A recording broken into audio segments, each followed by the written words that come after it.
नमस्कार दोस्तों, मैं हूं राजेंद्र दत्त और आप देख रहे हैं अर्थ प्रकाश टीवी।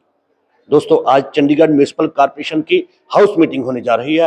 हर बार अर्थ प्रकाश आपको म्युनिसिपल कॉर्पोरेशन में होने वाली गतिविधियों की अपडेट देता है। आज भी हम आए हैं म्युनिसिपल कॉर्पोरेशन के ऑफिस और जानते हैं कि हाउस मीटिंग में क्या कुछ होने जा रहा है।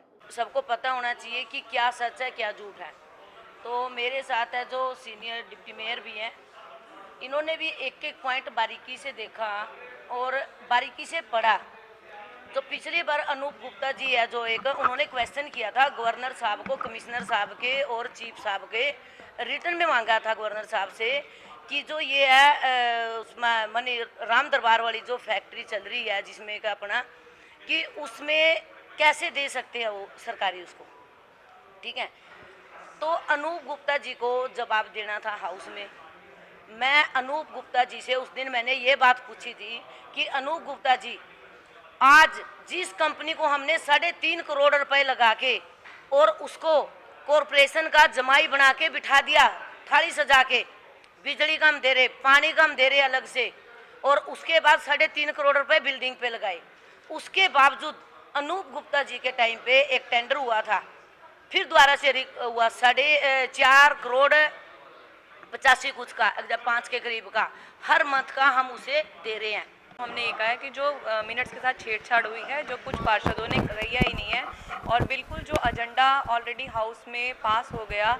सबसे बड़ी ऑब्जेक्शन तो हमारी ये थी कि जो ऑलरेडी एजेंडा पास है, क्या एक्ट उसको अलाउ करता है? एक्ट उसकी हमें हिदायत देता है कि हम उसको रिजेक्ट कर सकें। एक्ट के अकॉर्डिंग तो हम उसमें अमेंडमेंट कर सकते हैं, कोई करेक्शन है, कोई गलती हो गई है, गलत छप गए हैं, हम उसको करेक्शन करा सकते हैं, ना कि हम पूरा का पूरा एजेंडा जो है उसको रिजेक्ट कर सकते हैं। पहले तो ये गलती की गई क्योंकि जब ये एजेंडा पास हुआ, अगले दिन जब हमने अखबारों के माध्यम से पता चला कि एजेंडा ही रिजेक्ट कर दिया गया है, उसके बाद हमने पूरा ये प्लानिंग की थी कि हम इस मुद्दे को जोर शोर से हटाएंगे।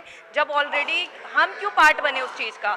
एनजीटी अगर फाइन लगाएगी, ऑडिट ऑब्जेक्शन होगा, किसी तरह की रिकवरी होगी, हम क्यों पार्ट बने उसका जब हम उसका हिस्सा ही नहीं है? हम उसका पार्ट क्यों बनेंगे? तो हमने इस पे मांग की कि विजिलेंस इंक्वायरी होनी चाहिए। विजिलेंस इंक्वायरी उस पर होनी चाहिए जो पुरानी कंपनी है, जो पलक एग्रो कंपनी थी। जब उसने ये काम लिया, उसको ये काम अलॉट हुआ, तो वहाँ पर 2000 टन का जो था प्रून वेस्ट ऑलरेडी वहाँ पड़ा था, उसका क्या किया, उसका हिसाब दिया जाए। आज वो कंपनी को लग रहा है कि मेरे हाथों से ये टेंडर छूट रहा है, मेरे हाथों से ये काम छूट रहा है, तो वो झटपटा रही है, तो वो किसी तरह उसका ये इरादा है कि ये मेरे हाथ से छीनना चाहे। आज वो फ्री पे भी करने के लिए तैयार है। सो दोस्तों, देखा आपने कि किस तरह म्युनिसिपल कॉर्पोरेशन में इस बार भी पिछली बार की तरह हॉर्टिकल्चर वेस्ट का जो मुद्दा है वो हावी रहा। विपक्ष के पार्षद इस बात पर अड़े रहे कि हॉर्टिकल्चर वेस्ट का जो कॉन्ट्रैक्ट है जिस कंपनी को दिया जा रहा है वो कंपनी कॉर्पोरेशन के साथ लूट कर रही है। ऐसी ये कंपनी है जो कॉर्पोरेशन को पैसे भी दे सकती है और हॉर्टिकल्चर वेस्ट को संभाल भी सकती है, तो उसको ये जो कॉन्ट्रैक्ट है क्यों नहीं दिया जा रहा। मेरे सहयोगी अजीत कौशल के साथ राजेंद्र दत्त, अर्थ प्रकाश टीवी, चंडीगढ़।